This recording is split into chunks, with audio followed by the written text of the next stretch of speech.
السلام علیکم دوستوں، روزانہ واقعات سننے کے لیے اس چینل کو سبسکرائب کریں اور زیادہ سے زیادہ شیئر کریں۔ دوستوں، آج کی اس ویڈیو میں ہم آپ کو بتائیں گے حضرت یوسف علیہ السلام کو کنویں میں ڈالنا، کہ حضرت یوسف علیہ السلام کو جب ان کے بھائیوں نے کنویں میں ڈال دیا تو کیا ہوا، آئیے جانتے ہیں اس ویڈیو میں۔ دوستوں، حضرت یوسف علیہ السلام حضرت یعقوب علیہ السلام کے چھوٹے بیٹے تھے، اور حضرت یعقوب علیہ السلام حضرت ابراہیم علیہ السلام کے پوتے تھے۔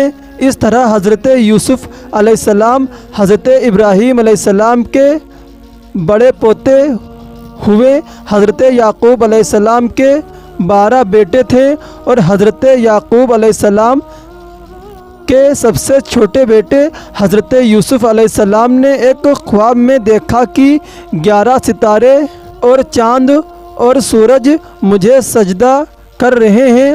انہوں نے یہ خواب اپنے باپ کو بتایا۔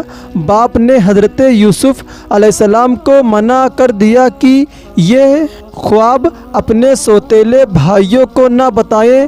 حضرت یوسف علیہ السلام کو سارے بھائیوں نے مل کر مشورہ کیا کہ ہمارے ابا جان یوسف کو بہت چاہتے ہیں اور ہم کو اتنا نہیں چاہتے، اس لیے یوسف علیہ السلام کو جان سے مار دیا جائے۔ لیکن ان میں سے ایک نے کہا کہ جان سے مت مارو، بلکہ یوسف کو ایسے کنویں میں پھینک دو جس میں پانی نہ ہو۔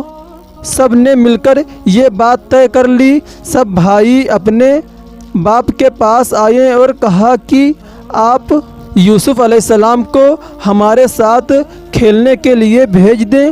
ان کے باپ حضرت یعقوب نے کہا کہ مجھے ڈر ہے کہ کہیں تم کھیل میں لگ جاؤ اور کوئی بھیڑیا جنگل میں اس کو کھا جائے۔ بھائیوں نے کہا کہ ہم ایک طاقتور جماعت ہیں، ایسا کیسے ہو سکتا ہے؟ آخر باپ نے حضرت یوسف علیہ السلام کو بھائیوں کے ساتھ بھیج دیا۔ بھائیوں نے ان کو ساتھ لے جا کر ایک اندھیرے کنویں میں پھینک دیا، اور رات کو روتے ہوئے گھر واپس آئے اور کہا کہ ابا جان، ہم آپس میں دوڑ لگا رہے تھے اور یوسف ہمارے سامان کے پاس بیٹھا تھا کہ ایک بھیڑیا آیا اور اس کو کھا گیا، اور ثبوت کے لیے ایک کرتا خون لگا کر باپ کو دکھا دیا۔ چنانچہ بوڑھے باپ کیا کرتے، صبر کیا، خاموش ہو گئے، لیکن بیٹے کی جدائی میں روتے رہے۔ اور جس کنویں میں حضرت یوسف علیہ السلام کو پھینکا تھا اس کے قریب ہی ایک قافلہ آیا، اور انہوں نے پانی نکالنے کے لیے ڈول کنویں میں ڈالا۔ دیکھا کہ ایک خوبصورت لڑکا کنویں میں ہے، ان کو باہر نکال لیا۔ اور جب قافلہ مصر پہنچا تو وہاں پر مصر کے بادشاہ نے ان قافلے والوں کو تھوڑی قیمت دے کر خرید لیا۔ دوستوں، آپ سے میرا ایک سوال ہے کہ حضرت یوسف علیہ السلام کس ملک کے بادشاہ تھے؟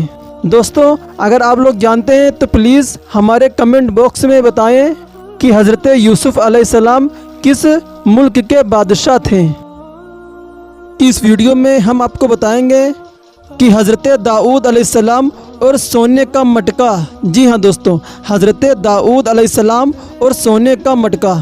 تو میری آپ سے بس یہی گزارش ہے، واقعے کو سمجھنے کے لیے ویڈیو کو اینڈ تک ضرور دیکھیں۔ دوستوں، حضرت داؤد علیہ السلام کے زمانے میں ایک شخص نے کسی دوسرے آدمی سے گھر خریدا۔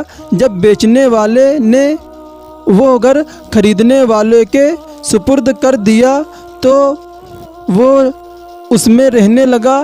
ایک دن کسی کام کے لیے وہ گھر کی زمین کھود رہا تھا کہ اسے سونے کا بھرا ہوا گھڑا ملا۔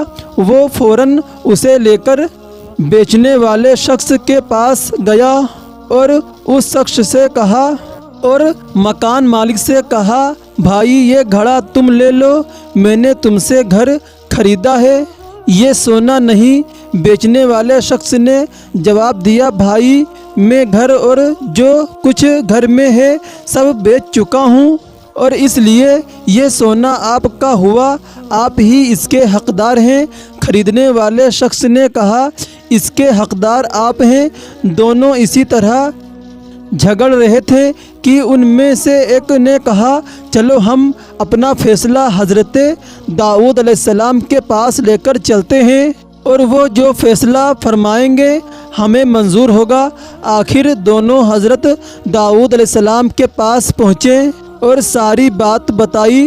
حضرت داؤد علیہ السلام نے دونوں کی باتیں سن کر فرمایا، تم دونوں کی کوئی اولاد ہے؟ ان میں سے ایک نے کہا، جی میرا ایک لڑکا ہے۔ دوسرے نے جواب دیا، میری ایک لڑکی ہے۔ حضرت داؤد علیہ السلام نے کہا، تم لوگ ایسا کرو، لڑکے اور لڑکی کا آپس میں نکاح کر دو اور یہ مال ان دونوں پر خرچ کر دو اور کچھ حصہ اس میں سے صدقہ کر دو۔ وہ دونوں اس فیصلے سے بہت خوش ہوئے اور اس پر عمل کیا۔ سبحان اللہ۔ دوستوں، اگر یہ واقعہ آپ کو پسند آیا ہے تو پلیز کمنٹ باکس میں سبحان اللہ ضرور لکھیں۔ پھر آپ سے ملاقات ہوگی ایک اور نئی ویڈیو میں، تب تک کے لیے اللہ حافظ، السلام علیکم۔